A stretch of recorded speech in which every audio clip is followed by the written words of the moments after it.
क्षमता पहचानो।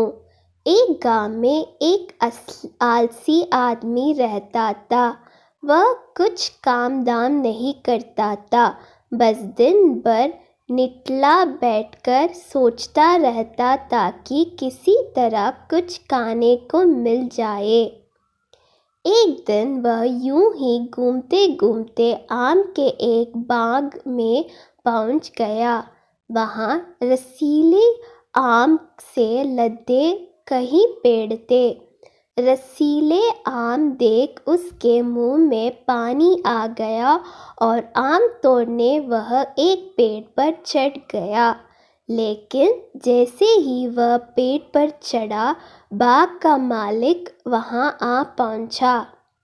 बाग के मालिक को देख आलसी आदमी डर गया और जैसे तैसे पेड़ से उतरकर वहां से भाग खड़ा हुआ। भागते भागते वह गांव के बाहर स्थित जंगल में जा पहुंचा। वहां बुरी तरह से थक गया था, इसलिए एक पेड़ के नीचे बैठकर सुस्ताने लगा। तभी उसकी नज़र एक लोमड़ी पर पड़ी। उस लोमड़ी की एक टांग टूटी हुई थी और वह लंगड़ा कर चल रही थी।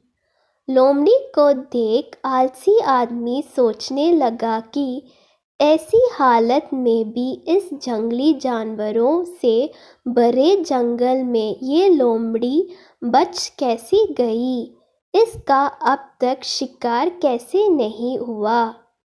जिज्ञासा में वह एक पेड़ पर चढ़ गया और वहां बैठकर देखने लगा कि अब इस लोमड़ी के साथ आगे क्या होगा। कुछ ही पल बीते थे कि पूरा जंगल शेर की भयंकर दहाड़ से गूंज उठा।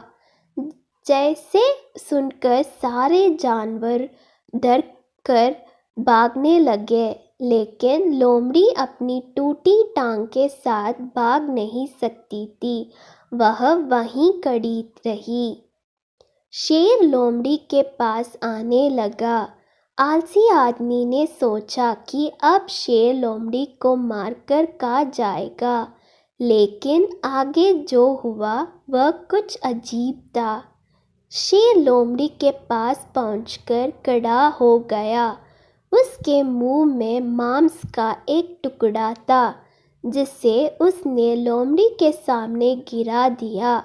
लोमड़ी इत्मीनान से मांस के उस टुकड़े को खाने लगी। थोड़ी देर बाद शेर वहां से चला गया। यह घटना देख आलसी आदमी सोचने लगा कि भगवान सच में सर्वेसर्वा है। उसने धरती के समस्त प्राणियों के लिए, चाहे वह जानवर हो या इंसान, खाने पीने का प्रबंध कर रखा है। वह अपने घर लौट आया। घर आकर वह 2-3 दिन तक बिस्तर पर लेटकर प्रतीक्षा करने लगा कि जैसे भगवान ने शेर के द्वारा लोमड़ी के लिए भोजन भिजवाया था, वैसा ही उसके लिए भी कोई ना कोई खाने पीने का सामान ले आएगा। लेकिन ऐसा कुछ नहीं हुआ। भूख से उसकी हालत खराब होने लगी। आखिरकार उसे घर से बाहर निकलना ही पड़ा। घर के बाहर उसे एक पेड़ के नीचे बैठे हुए बाबा दिखाई पड़े। वह उनके पास गया और जंगल का सारा वृत्तांत सुनाते हुए बोला, बाबा जी, भगवान मेरे साथ ऐसा क्यों कर रहे हैं? उनके पास जानवरों के लिए भोजन का प्रबंध है, लेकिन इंसानों के लिए नहीं।